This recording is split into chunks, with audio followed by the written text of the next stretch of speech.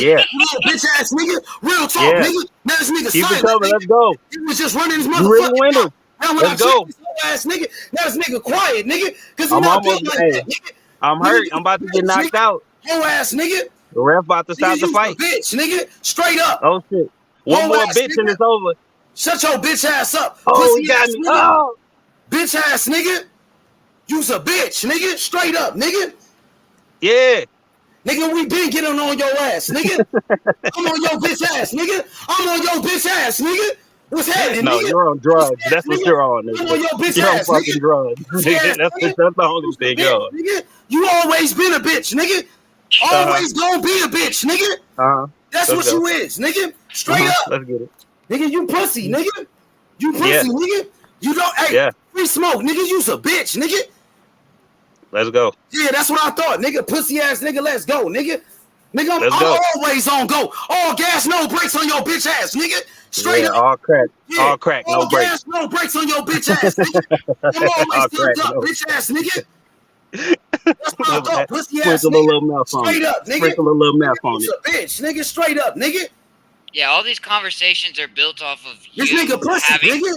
complaining, bro. Like you talk, all these conversations are built on you making excuses for Fury fucking He's cheating whining. or It's the whining. time He or whatever, whines. bro. He Like whines that's and he where it all whines. started, He's bro. fucking whining, and it's That's annoying. where it all started, bro. No, it didn't all start there. Yeah, it did, bro. You were taking it away didn't. from Tyson Fury, bro. Yeah, you were. Y'all He just fought continue 3 to fucking lie. fights, bro. 3 different fights, and you fucking talk all that shit. Like, give him his credit, bro. What the fuck? All right. Y'all stuck Yep. on that, but I actually came on here talking about how I don't want to hear about Crawford and Spence again because I don't think it's happening. So that's where it actually started. But y'all can pretend it started somewhere else. But go ahead. Man, bro, that's semantics, my nigga. You bringing up some shit that we listen, bro. You went to talking, then you went to hating. That's the difference. You went to talking, and then you went to hating. No, I named shit that actually happened in these fights, and then y'all called it hating. That's what happened, actually. And y'all called it He didn't want to excuses. let go. Once we That's told what him I'm what saying. was up, he didn't want to let This how it go. go, He didn't want to Marky. let go. This how it went the whole time. Marky been here the whole time. I said what I think man, about let's the get fight, past that and shit, y'all bro. put Let's get past that shit, bro. Fuck all of that shit, Y'all bro. put that Hey, shit in what's the up? category of excuses What's up with and the all fight that this shit. Saturday, That's what man? y'all do. What's up with Teofimo Lopez this Saturday, bro? That's gonna be a nice matchup, bro. I think Teo gonna pull it through. Yeah, that guy. It should be a walkover. He's like a regional Mexican guy. He fought in the U.S. like one time against the dude.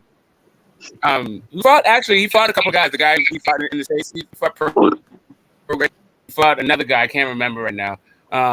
But he's had like one guys has some other decent names on his resume, but for the most part, his whole career is taking place in Mexico. Like it shouldn't be a problem for fucking Teo.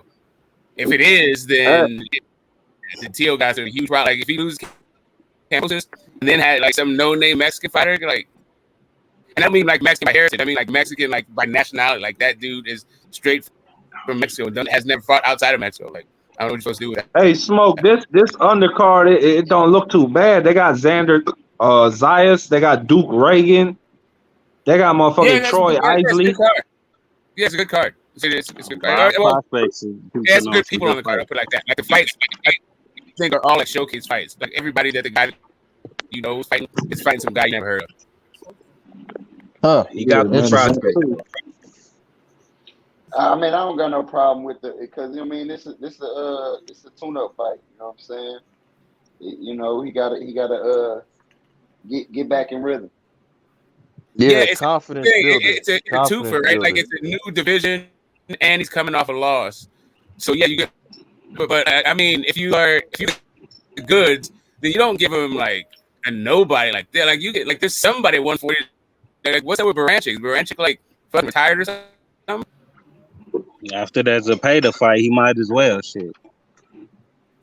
Yeah, man. You be like it's better than like plumbing the fucking the depths of fucking Mexico to get an opponent. Like I don't know what's up with that.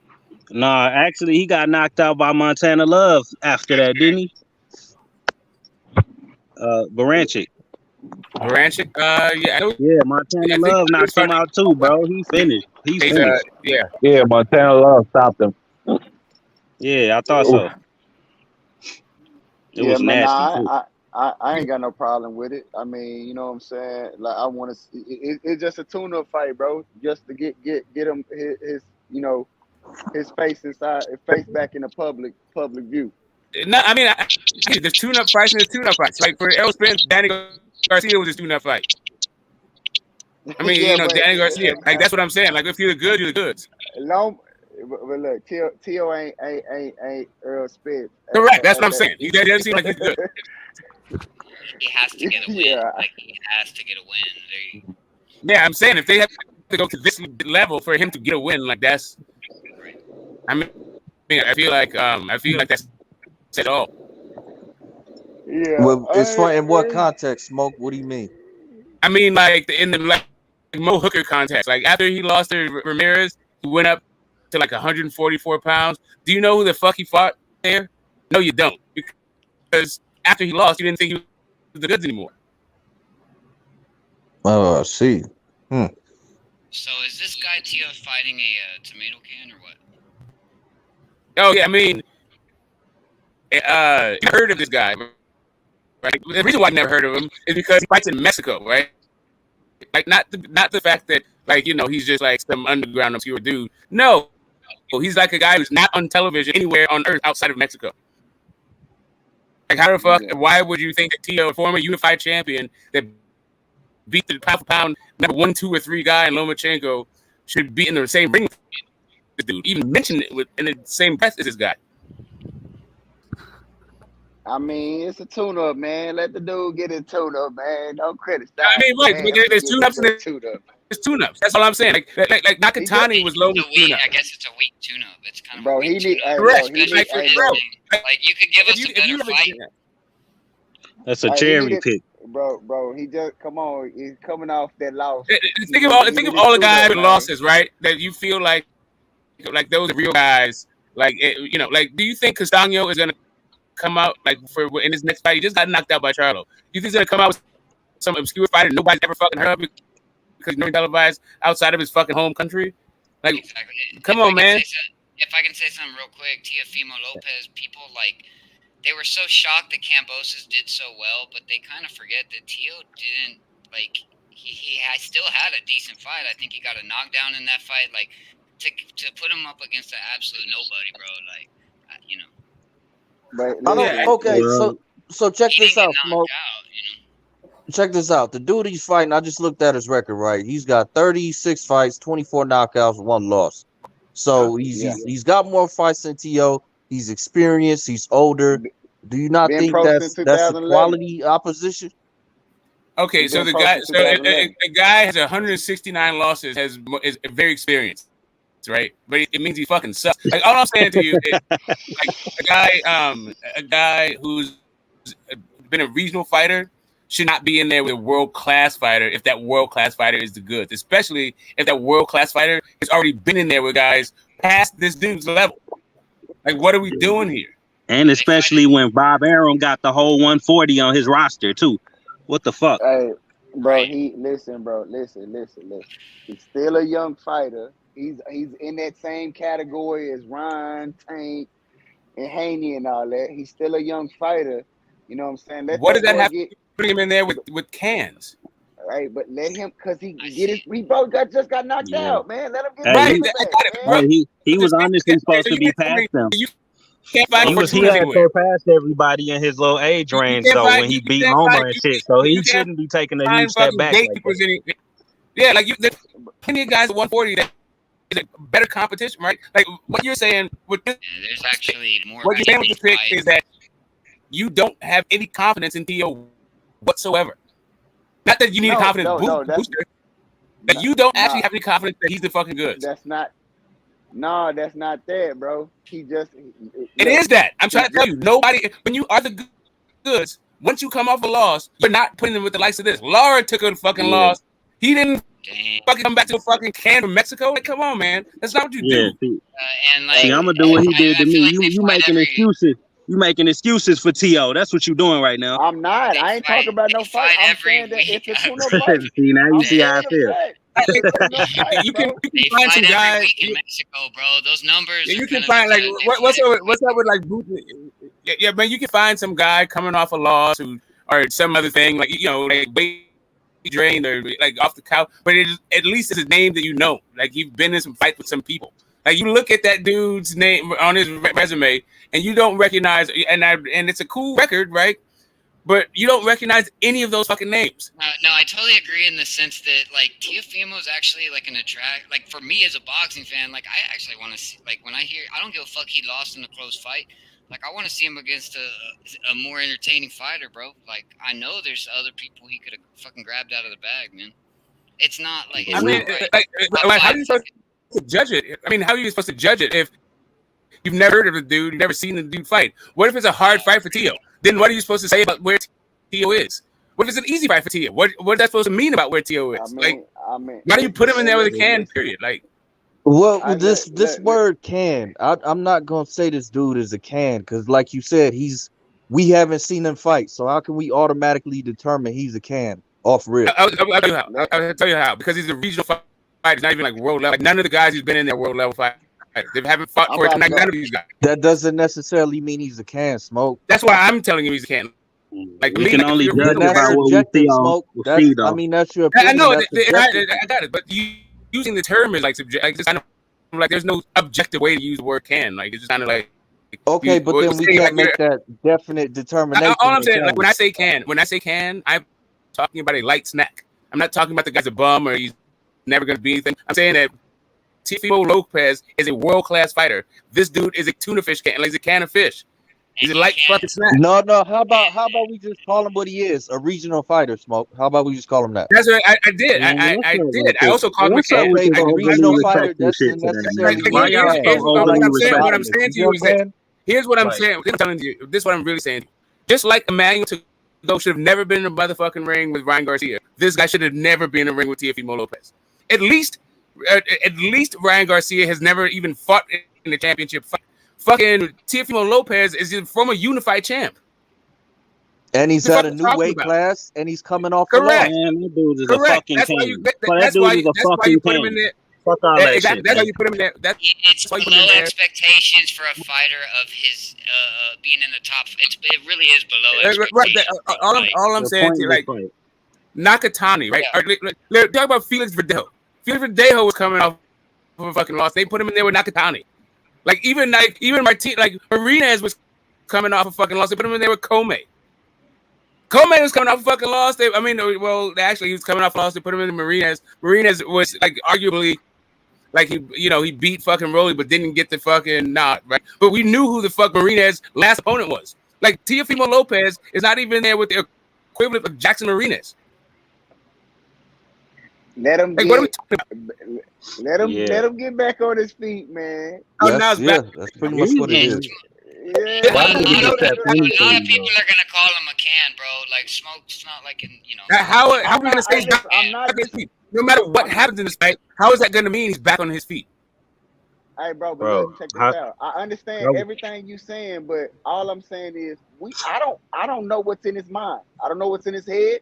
He might need this little light tune-up to get himself back confident, bro. I'm trying to tell you, like Jackson, like Comey was not only did he lose, he got knocked out nasty in like 2 rounds by Teofimo Lopez, who was out of the ring for fucking ever. You could see all the ring rust on there. He still was in there with the likes of Jackson Marinez, who just got jobbed against fucking Rolly.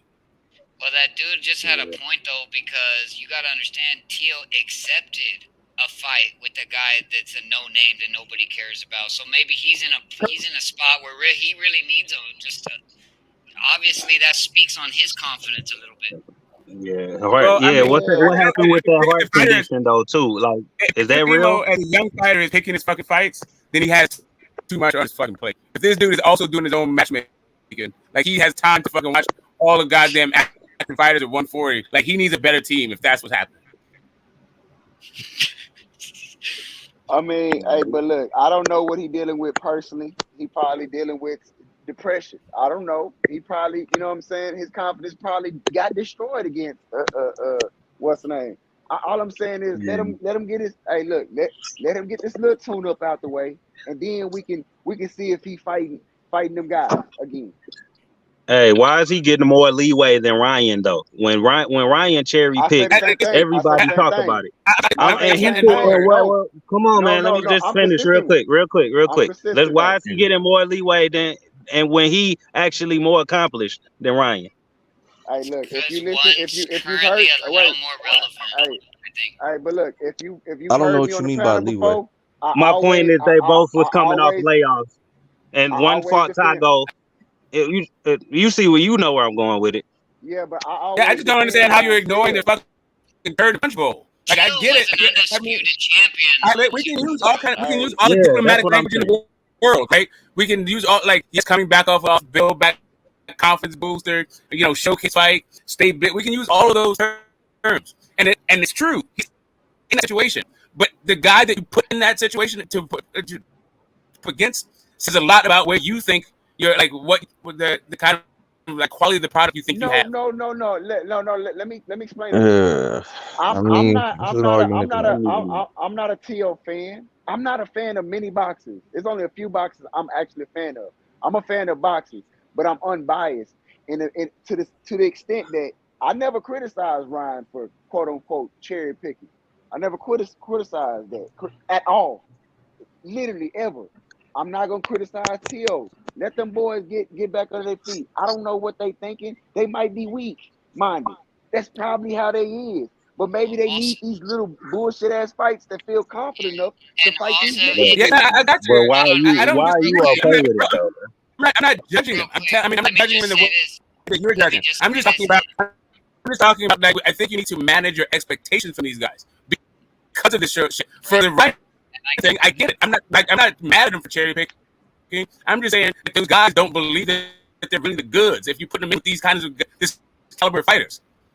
It speaks on Yeah, I agree. Let me just let me say this too, bro. But it's actually kind of a potentially smart move because if they put him in there with a tomato can and he's been out of the scene for a while, he knocks boy out. It's like, oh shit, Teofimo. You know what I'm saying? Yeah, that's what they're trying to do, bro. He might go in there, get a knockout, and then he's fucking talked about it just right there with everybody all over again. Bro, I mean, I can understand that. I would understand that if the guy that they were fighting, like anybody knew who the fuck he was. You can't really build like the reason why the Ryan Garcia thing worked is because people understood the name Fortuna, right? And it was all enough. Like they glossed over the fact that it's at 140 pounds and Fortuna hadn't been shit outside of featherweight. They glossed over the fact he was inactive. They glossed over all of this shit because it's Fortuna, right? And so that's when you have some level of confidence in your guy and you're trying to fucking build them up. Right, you're bringing them back. To be fair, guys like that. It's kind of cheap. To be fair, like we obviously I didn't. Yeah, but that's how you. But that's the game. Yeah, I didn't think Tio fell off the map so bad that we got to put him in there with fighters from Mexico who be not to disrespect. Yeah, exactly. They fight exactly. I'm with you, though. I'm with you, so. Look, yeah, but they can't probably. They can't probably see that the dude mentally ain't as confident as he was before. I mean, that's my point. What makes you think this stuff? I'm taking the total opposite of this on this right here. I'm totally on the opposite of it. Yeah, I mean, the only thing is, if you could couch your position in like some historical precedent, it'd be great. But if you just feel like, hey, you know what, Smoke, I gotta stop you. Can you fix your fucking mic? This has been happening for a week. You gotta fix that shit. If it's been happening for a week, then no. Something's gotta give. It's been like that. Regular headphones, man. Like, don't you just gotta take that in? Nah, his shit sound like a robot. Like sometimes you be speeding up. Like whenever you talking, you be like, it speeds up. Like it ain't you. Your shit it ain't you. I've debated with you before. Sometimes your shit speed up. And it like I get it. I mean, I'm not quite sure what's going on, but yeah, I can't fix it though. You sound just fine right now, though. Yeah, it's more choppy. It ain't like it's cutting all the way out, but it's like chopping out like a third of all your words, but we could hear it. Yeah. We could kind of hear that's cool. Did you hear my question though? Or did you? I mean, we can hear everything you're saying. It's just cutting off like a letter or two out all of your words. If you know what I mean? Okay, that's up. You know how when you fast forward, like that's what it's. Yeah, listen, I got exact everything you said. I'm not giving him an excuse. My thing is I don't know what this dude is dealing with. I don't know what his mentally. I don't know what his camp feel about him. They probably think like, that boy pride was destroyed. You know what he dealing with though? That heart condition. So I'm just saying. Didn't he have a fucking heart attack in the middle of the fight or some shit? I don't know. Like, bro, y'all niggas know, man. Niggas be acting like they don't know what I'm talking about. I ain't saying you. I ain't I saying think you know, but somebody on this bitch know. The doctor said something about he was lucky that he didn't die in the fight or something. Or I don't know. Yeah, that's what I'm saying. If that's your best excuse, homie. You need to keep rolling with that because if don't it know. ain't the heart condition, then it's, I don't know what it is. I think I'm not a T.O. fan of has that boy. asthma and he had a chest infection at the time or something, which that can be bad for somebody who has asthma. That's what I'm saying. I can understand that if that's true, but I think most people think that's bullshit. Yeah, I'm So, not. I'm not I mean, giving this latest opponent, sort of speaks to they're not tripping. I don't know what the fuck is going on. But this is a horrible look. I'm thinking of all of the guy, the champions that lost, and then how their bounce back fights. This has got to be the worst one. Like in top rank here, like forget all of boxing, but just like top rank. Hey, he a Yeah. young dude. He a young dude, and the hype he had, and the fall he had, he probably dealt with the same thing that Ryan was dealing with, my boy Danny was dealing with. He probably went through a whole mental breakdown. I mean, because that loss was devastating, bro. Yeah, I mean, You know I what I'm hear you. saying? I hear the devastating loss. I get all of that. I'm just saying that this is a huge step down. Like they can't find anybody. Let's just go through top ranks 140 pound. Like there's got to be somebody that's a better guy. Like probably several somebody that's better than this. If he's a good, if they still believe him. I'm not even sure if they ever believe him. I'm having like a hard time thinking of somebody he could have fought though. I ain't gonna lie. I've been thinking for like 10 minutes. I can't think of one fucking person, bro. I'm thinking and I'm talking about like a realistic fight, not some cross promotion shit. Like, you know. Yeah, you got already got his ass whooped. I'm saying somebody that's on top rank that we all know at 140. Like all I can think of is fucking Taylor and Catterall. Like I don't even know if Catterall with top rank and fucking Zapata. You got Hank Lundy, like you see what I'm saying? You go from Zapata to Lundy. I can't think of nobody. At least both of those are good. But I'm just saying, even Lundy's good. Like fucking washed up ass fucking Lundy. Buddy, I guess already retired, right? I would have watched it. Lundy he's still been a journeyman tune-up lately. Yeah, but that's not exactly. You need somebody like I don't know, to me. Oh, look, Beltran would be all right. Yeah, exactly. Hey, Carlos Beltran would be a great fucking pick. I'll say this. Now, if he take this fight, he do his job, and then he take a fight, a big fight. Let's say, whoever, a big fight after. I have nothing bad to say. See, he can't think of shit either. I just don't know what's on top of it. I can think of fighters, all that shit I was talking, and I couldn't think of nobody at 140. I'm like, what's wrong with me? Yeah, bro. Ain't nobody there, bro. All the big fighters have fights. Yeah, all the big fighters have fights. Bro. Yeah. If anybody can think of somebody like quick, then maybe we right, but like, bro, he might have to do this tune up because ain't nobody to fight, bro. Because I can't think of nobody. Hank Lundy. Wait. Hank Lundy got a fight lined up. Beltran just fought like 2 weeks ago. Josh Taylor, don't he got a fight lined up? Like everybody in him fight. So. I'm not even talking about Josh Taylor. We're talking about it. We're just talking about an acclamation. Adrian Broner's fighting. Guys that's the top rank. I mean, I don't know who the fuck they got 140. I mean, outside of them. What about I think Arnold Barbosa, isn't he top rank? Yeah, you can even get fucking. Maybe you can even get like Lenars, but no, Lenars is fucking. I think Saucedo at 140. Bro, that was a good one, bro. Smoke. Yeah, that would have been something. Lenars. Yeah, that would have been something, but it ain't gonna happen. But Barbosa ain't fought in a year. Lenars got destroyed at 140. If he would have stayed at 135, he would have been good. I could have named a couple niggas, but I don't know. He say he can't make weight though. He say he couldn't make the weight. Yeah, that's what I'm saying. Like one of those other blow up 135 pounds, blow up 130 pounds, whatever. Hey, Smoke, I forgot to mention, bro, it's real quick. Just somebody whose name is known, just a name that's known, basically, exactly. Right? Okay. Yeah. It's not really bro, going to he can't be confident, bro, because Hey, look, it can't be confidence, y'all, because T.O. thinks he won the fight. Remember? I mean, it could be craziness though. Like that's what I'm. It's most of handlers. Like I don't expect T.O. to do his own matchmaking. Do you guys really? Because you said pull somebody up from It's 135, and this dude that he's fighting is 5'9" and is actually a 140 pounder. He's a big motherfucker. He's not no little dude. Yeah, that's what I'm saying. It's just kind of like it's just a weird fight. I don't know. And his highlights look alright. Starting to sound Yeah, good. so does every 7th round pick in NFL.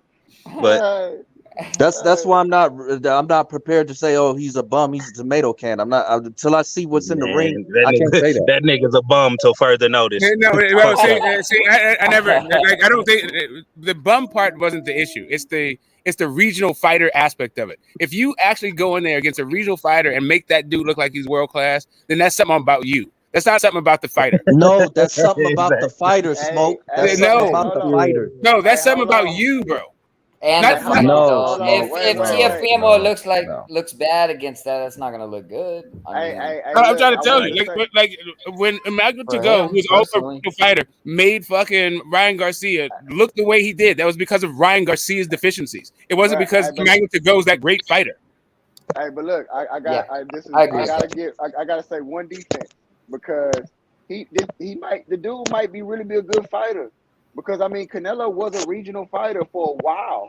The nigga had like what 20 some fights. He went through that Mexico meat grinder. That's what I'm saying. So then he stepped up. And then he stepped up. He didn't go back down. Like once he beat Lara, he went like to John Molina. Like he wasn't. I mean, sorry. After he got lost, after he lost to Floyd, he went to fucking John Molina. He didn't go to like some dude you never fucking heard of. Yeah. Well, he did go to Rocky Field, and I never heard of that motherfucker. Yeah, but no, I was saying that I know. But that wasn't even after loss. That was like acclimating thing. Rocky Fielding had a belt at that point. I'm just saying he will drop down to a Fielding in your room after fighting some good people. We can see that. But I know the fuck you Canelo get his little fights in, bro. Canelo get his little fights in, like, but they're still good fights. Like James Kirkland, bro. Like James Kirkland. Like I liked that fight, but I knew Canelo was on the up and up. But that was a good little fight. Like Canelo knew he's gonna win that fight. But yeah, like some shit like that. That's what I'm saying. Like, how do you Hara Davies? You can't find this dude nowhere. Yeah, that could have been something. You can't get one of these fucking UK dudes just the way they just did for fucking Virgil. Get fucking. Well, they got a Mexican Smoke, so I mean, what's the difference? Let my boy Tio, you know what I'm saying? Get it. Because McKinson was a regional UK fighter. What are we talking about, bro? Exactly. And because that fucking fight went the way it did, we don't talk about how good McKinson was. I mean, sure, you can because he was like okay, but we knew he was okay to begin with when it comes to his boxing ability. But what you saw was the deficiencies in fucking Virgil's game. That's what I'm saying. When you go against these fucking dudes, and I guess we'll just see the deficiencies in T.O.'s game. Maybe that's what this whole thing is. It's a developmental fight. It's not just. It's what I said. It's what I said. They're gonna put T.O. It's not just a tune-up. It's not just a confidence builder. It may be something to see. Look, this goes to show you what they know about Loma. What they know about Loma is he was a fucking hype job. That's why this is happening. So everything's coming full circle. I ain't gonna say all that. The nigga talented, man. The dude talented. He does have the talent. I mean, he just probably don't got the talent. Yeah, there you go, Pedraza. But what's up with Pedraza fucking old ass? Ain't Pedraza about to fight? He about to fight somebody. Zapata or something. He about to fight somebody. Zapata is Progress. Progress about to fight Zapata. Yeah, you're right. But Pedraza about to fight too. He about to fight somebody. I think they fighting for a vacant belt, Smoke. So it's 2 title fights because it's 2 vacant belts. Yeah, you gonna have to. Hey, Pedraza finna fight Comey. He finna fight Richard Comey at 140. That's what's happening. Okay, cool. Yeah. What's up with fucking Nakatani's fucking Japanese big ass? Man, he got his ass whooped, bro. He got his career ended. Yep. That was overhyping Nakatani, bro, like a motherfucker, bro. That's weren't they like that Felix Verdejo shit? People were talking about how goddamn Blair Cobb got on his bike. But fucking Verdejo needed a bike. People talk about Verdejo got beat before that though because Lozado beat him, and then Javier Fortuna beat Lozado. I mean, I think it's just because he gave Teofimo Lopez a tough fight. Tio didn't look good against Nakatani. He kind of exposed Tio a little bit. You know what I mean? So that's what that was. They try to hype him up because he gave Tio a tough fight. You know they should since To Go fought fucking Ryan at 140, that they should bring To Go ass back. See if it show how to knock somebody ass out. To go was all right though. He was Gary Russell. What happened to Gary Russell, bro? That boy never fights. He got hurt. He injured, man. Leave him alone. Leave these injured fighters alone. Y'all gotta stop. Like, damn, though, bro. Like, so many fucking fight opportunities. I know he lost that last fight or whatever, but at the time, man, like, he one of the most talented fighters I've ever seen. He never fights nobody. Wait, what's up with? I guess that it's too soon for not Baranchik, but who the fuck Valdez knockout and then the boy Casasio knocked out. I know who you're talking about. Burchell. There we go. Burchell. Yeah, I guess it's too early for Burchell. He looked bad in his last two. Can't really like just throw him to the wolves like that. Who should he fight next? This dude that fucking Tio's fighting. just trade. Valdez should fight. No, every time about Burchell. He done. He damn near finished. I mean, I wouldn't say that, but he just got knocked out by Nakatilia. He got knocked out by Oscar Valdez. He fight at 135 now, so it's gonna have to be somebody at 135. Hey, who JoJo Diaz fighting? He fighting Williams Zepeda. Williams Zepeda. Yeah, that's a good ass fight. That's a good. Yeah, I was just about to say that, bro. That's a good fight. JoJo fuck around get knocked out though. He fucking around get knocked out that day. I know he tough, but yeah, Zepeda is a power puncher, but he ain't got that much skill though. But I gotta go with a JoJo, bro. I think JoJo for me. Oh, you think he outbox him? He might outbox him, but you know what I mean? And I just feel like JoJo got more skills. Like JoJo might make him miss, make him pay. Like I seen Zepeda fighting in Mexico. He got dropped, by like an average guy. Like I seen him get dropped before and get hurt. So I think JoJo gonna get him. Okay, so I think that's a close fight, man. I don't know because Zepeda ain't impressed me in all of his fights, and I've been watching his cards. Like I love Golden Boy cards and they matchmaking, so I'll be watching that shit. He beat up on Hector Tanajara though. That's what made him kind of like famous. He beat Hector Tanajara. Yeah, wasn't that the young dude coming up? He was from Robert Garcia's gym, bro. He used to be with Ellie Setback all the time. Yeah. And he beat dude pretty handily. And he beat the shit out of him. I think it was his last fight that wasn't looking all that great or something. It was like a journeyman kind of putting hands on him or something like that. Hey, I missed it. Man. His last fight, he didn't look good. You're right about that. Yeah. I missed it. I missed it. But did Michael Collin get knocked out? He got knocked out by Lee Wood. I thought he won. By Lee Wood, yeah. Oh, not in his last fight though. His last fight went the distance, like yesterday. I missed that fight completely. I didn't know. I just saw some tag on Facebook. It had Michael Collin like laid out on the ropes. I was like, no. Why they post that old shit this weekend, man? That's what fucked they up. did, bro. They made it look like he got knocked out recently. That was earlier this year, bro. But that fight went the distance. I turned that shit off in the 8th round, bro. It ain't worth watching. Yep. Yeah, Mariaga was a punching bag, man. He was getting schooled.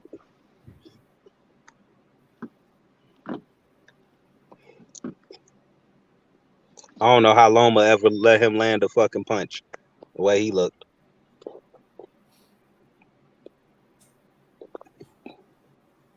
I liked the fight the other night, bro. I liked the main event. I thought dude looked pretty good. He showed some vulnerability because that guy was boxing really well on his feet, but he still got the job done, bro. Like it wasn't enough to keep him off. Virgil Ortiz? Yeah. Yeah. I mean, Virgil looked good to me, bro. Like people give him a hard time. Yeah, like he struggled with the legs a little bit, but he got it done, bro. Like It don't That look was. You don't look like you can avoid him for fucking 12 rounds. It don't look like it's That's what I'm something that's trying to easy to say. do. Yeah. Like shit, man. That nigga come like the fucking Terminator or T-1000 or some shit, man. What the fuck? That nigga, he just coming forward like taking whatever you throwing at him Yeah. and That's giving what it it was back like. 2 times harder. Like, Yeah, but a lot of dudes be giving him a lot of shit because they think they saw mad vulnerability in him, but nah, bro. Like, yeah, you can hit him and everything, but you got to stop that. Like, you got to deal with that. He yeah, could have got like tired, bro. Like, hey, with all that footwork, he could have got tired, man. Like, he could have took rounds off. Nah, he came with the same energy the whole fight. McKinson would if you. I don't give the other fighter much credit though. If you gotta be in full-on survival mode to look that way, then you ain't really doing shit but surviving. You're just you came to lose. Then you know what I'm saying. I You just wouldn't came to survive. I Came to wouldn't survive because necessarily he say that. offensively he He just came to yeah, but survive based on what he did offensively. Is what I'm saying. I will Well, I will that, agree that but he survived, what I but would say some of is that that defense was McKinson nice though. knew, and him and his corner knew that victory was basically make it to round 12. That was the W for them. Yeah, That's what, yeah. realistically. Yeah, it had to be something like that because he didn't look like he was trying to like I understand his defense was good. He was making them miss a lot, but when you ain't trying to set up punches off of your defense, like counter punches and shit, then it's like, all right, you ain't trying to win. You just trying not to get knocked out, nigga. Exactly. And he Like, couldn't sit on his punches. He could throw pop shots, but he could never sit down on his punches, bro. Like he was more in survival mode than he was in control. yeah, and it's predictable because he had 2 knockouts, so it's like that's what you expect. But it's cool to see Virgil at least fight a style that's different. I guess like that's the type of shit you gotta do when you coming up. So Who would you like to see him fight next? kind of Ben. Yeah, that's good. I want the fucking guys that's on the same level to stay at the same level. You see what I'm saying? I found the dude, Pablo Cesar Cano. Shit, he could fight fucking Cano. I could have told you that, bro. You fucked Linares up. Yeah, he could fight. You can fight that dude. Coming off 2 fucking losses. There we go. Like it took me. I was like, okay, hold up. Let me see who the fuck's available. That fucking dude. He hasn't fought since fucking for damn near a year. Shit, I see why he available after what he did to Linares. Shit, don't nobody want that smoke, nigga. He fucking destroyed Linares, and he ain't got a big fight since. And there's got to be a good reason why. Well, I don't know. I still think Pedro Campos quality opposition. I'll say that. Who is Pedro? You talking about the dude from Napoleon Dynamite? Like, Cano's got 8 losses, been stopped 4 times. Like, and that's the nigga that wait. That's the dude you want T.O. to fight. Really, Smoke? Yes. Holy shit. I'm saying this guy is better than the guy T.O.'s fighting. This is a way better fucking choice. He just got knocked out by fucking Zarilla a year ago. He's coming off a knockout loss, but he's been in there for champions. He been in there with Paulie too. He's been some shit. Okay, so Teofimo stops him, and then what? Been in there with Herrera. He stopped the guy to stop Say again. There you go. T.O. Versus the guy stops that dude. You've never seen her. Yeah. Well, like at least this dude has like shades of being a fucking world-class opposition. Okay, so at least you've seen him get his ass beat. That's basically what you're saying. At least you've seen it. No, I'm saying at least he's been in there. No, I'm saying this dude has at least fought world-class opposition. Yeah. We know what he's actually been on the world. He's been at the world. I'm not gonna sit up here and act like the dude from Mexico is just ain't shit. That's all I'm saying. No, I'm not saying he's not. All right. So it sounds like they took who was available. Like I think this dude's available. Like he is. Yeah, I'm not gonna. I'm not gonna sit up here and act like T.O. just gonna get in the ring with this dude and just beat the shit out of him. It's gonna be like fucking a total showcase. World ass beater. I don't think that's exactly. Like history shows you. I'm pretty sure Loma better than that motherfucker. Yeah, some dude like Ryan Kavanaugh, his last fight was at the Seminole Hard Rock Hotel with some like regional promoter. Like this dude's totally available. Yeah, man. All right. What's the chances that T.O. happened to pick the unsung hero of Mexico for this fight? You know, this is the Mexican Mike Tyson. Nobody ever heard of him. What's the chances? What's the chances of that? We don't know. Next Roberto Duran. I'm just saying we got to go off proper probability because we don't know. Yeah, You're I'm right. just wondering why wouldn't you? So Like why wouldn't you think some guy that fought out of the outside of Mexico one time? Let's say this. Let's say this. Nigga Let's ain't say fought outside Pedro of Cancun, Campa, and you think he man? Let's say he pulls off an upset, right? Then what does that say for T.O.? That's looking bad. It looks bad, but it's bad. But I feel like I want to bring it. Not bad, but I feel like I want to bring us back to the only saving grace is he got beat by an undefeated fighter. Okay. That's the only saving grace. There is a high probability that Theo's gonna knock him the fuck out, bro. Like he be knocking people out before he ran into Kambosos and Lemachenko. Like he was a monster, bro. Yeah. Like there's a good chance Theo's gonna go in there and take care of business on his ass, bro. Cause who the We hell know was what picking Theo look like Kambosos versus over a bum. That Teofimo? nigga look great, bro. Let's He keep look it a fucking buck, bro. phenomenal versus a bum. Who was picking Kambosos over Teofimo? Well, I'm not saying nobody. I'm not exactly my point. Yeah, I'm saying Yeah, but Kambosos fought world world level fighters. That's the difference here. Yeah, Kambosos was a phenomenal fighter. He deserved that fight, bro. Like that. And was then he fought against Lee Devin Selby Haney, and he looked Mickey like a Babe fucking before that. amateur. He looked like he didn't even know what the fuck he was doing. Like he just got off the street to get in the ring. When he So fought if he Haney? loses to that, if When he he fought loses to T.O.? this guy, then When? what it'll look like is that he couldn't handle success Wait. and he peaked way too fucking early. Phantom, say Or maybe bro. Teofimo just isn't that good. Or maybe he was just matched correctly. Styles make bro. fights. Who knows? Styles make Maybe that fights, could and say that. Kambosos caught him. Teofimo's only loss is to a credible guy in Kambosos who was better that night. But it's fair to say that a lot of people, hey, bro, right now Kambosos and Teo again. Not everybody's gonna go Kambosos. Like a lot of people think Teo was off that night. I do. He ran through everybody and he beat Lemachenko, bro. And he still put Kambosos down. Don't forget that, bro. On a bad night, I think homie went to the hospital for like he had like a serious fucking problem, from what I heard. So Wait, I mean, ain't saying he had a bad night discrediting Kambosos though. Y'all told me not to discredit fighters, so I just gotta ask. Ain't that discrediting Kambosos?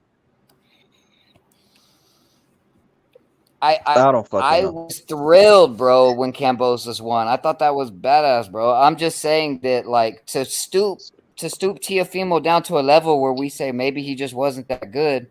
Hey, he fought in a very experienced, excellent fighter in Lemachenko, and he did have a competitive fight with Kambosos, bro. Like it became competitive. He put him down. I give Kambosos the majority, like a large majority. Okay, of those rounds, that's my whole fucking point. So if Pedro Campa wins this fight, then we can say he's the better fighter than Teofimo, right or wrong? Fuck. I mean, yeah, we kind of have to, but I wouldn't say he got the resume or nothing like that. But yeah, I do. Like apparently Teofimo pulled a wool over all our eyes with all them fights, and he, just because here's the thing, I wouldn't say he's better than Teofimo. I would just say Teofimo's career clearly went down the decline. Like for all I know, Teofimo goes in there and he's a shell of himself. I can't say this. I can't say a fighter better than somebody because he beats him. Depends kind of where they're at. I give Teofimo a little more credit than that. That's all I'm saying. Like because Teofimo's training for this fight. That's the problem here. When you don't know nothing about the dude, it's hard to gauge the fight, which is why you shouldn't be fighting dudes nobody fucking knows. That's kind of goes hand in hand. So we wouldn't be talking about all this if we knew who the fuck this guy was. So just make it simple and fight somebody that we all know, and then we ain't got to do all this fucking hypothetical bullshit engaging. Like we actually know who we working with. That's the whole problem here, bro. And I So get you that, can but feel that way, Phantom, but you wouldn't even have to. yeah. You wouldn't even have to feel that way, Phantom, if you knew the motherfucker, right? You wouldn't have to do all this No, guess that's shit. what I'm telling So y'all. that guy, Y'all feeling so some that type guy of is way because you don't know who the fuck he is. That's no. what Well, I'm saying. so here's the That's thing. He's number that's the 6. problem. So he's number 6 in Mexico, right? So if you look at at 140 pounds, so if you look at the top 5, the 5 guys in front of them, I recognize one name, right? And that's it's the guy that fucking stopped Linares. I mean, it's good for Devin Haney to fight Linares. I mean, it was only Linares is like try at 140 pounds, but like that's a better fucking fight, right? Like, Yeah, it's better than Yeah, a lot I of mean, guys it at is. If 140 he guys. put out Linares, that's a very credible opponent. Like, that's a better fight. It's got to be. Yeah, so okay, so let's just say instead of Maybe. Pedro You Campa, it never was know. Subriel Matias that Teofimo was fighting. Who you got in that fight? Jesus. Now you talked about and that's to me that's what you're talking about. At least ultimate confidence, right? In his handlers, like either the handlers are fucking crazy or they understand that Teofimo has his head on straight and he knows how to go in there and take deadly, lethal shots from a tank. That's the other extreme, though. Let's just That's throw him not to fair the to even no, say. no, That's the no. other Yeah, extreme, bro. that's If they threw him quality in there with matchmaking, Matias, I'm Smoke. gonna think they don't give 2 fucks about T.O. and they want him to lose. Let's That's just what I'm throw gonna him in think. there with the fucking Wolves after the biggest loss of his career. Yeah, let's There's do a that. middle ground, though. I'm just saying, like, listen. If they did that, I would think that maybe they know something about T.O. that I don't. But I also would think exactly what you think. And goddamn, but I thought that about like like I said, the Errol Spence fucking tune up was Danny Garcia. Everybody was picking that. People were picking Danny Garcia based on that fucking shit. Wait, can I just ask a question to the panel real quick? Danny Garcia was picking himself. His father was like, I seen into Errol Spence's soul. There's no way he can win. I've seen his mind, his body, his soul. And then what the fuck the Garcias like that. I seen something shit. Bro, yeah. But bro, I'm just saying. I'm talking about fans. I mean, yes, they also did that whole thing. And Danny Garcia said, like, if I beat him, I'm not going to take. Yes, I'm going to take all the credit for it. He shouldn't have got clapped to the ropes. The fans don't know shit, though. The fans always blowing these fighters off after a loss, though. So that's normal shit. No, I'm just talking about like people were saying after the car accident that she should have gone right into the Danny Garcia fight. That he should have taken it. No, you right. Yeah. I'm just saying. They always do that shit, but another thing is too, man, is if Lopez takes a loss, you can't say nobody. I don't think anybody honest can. I mean, we can look at Lopez's body of work and say that he had the goods. I mean, before we seen him lose.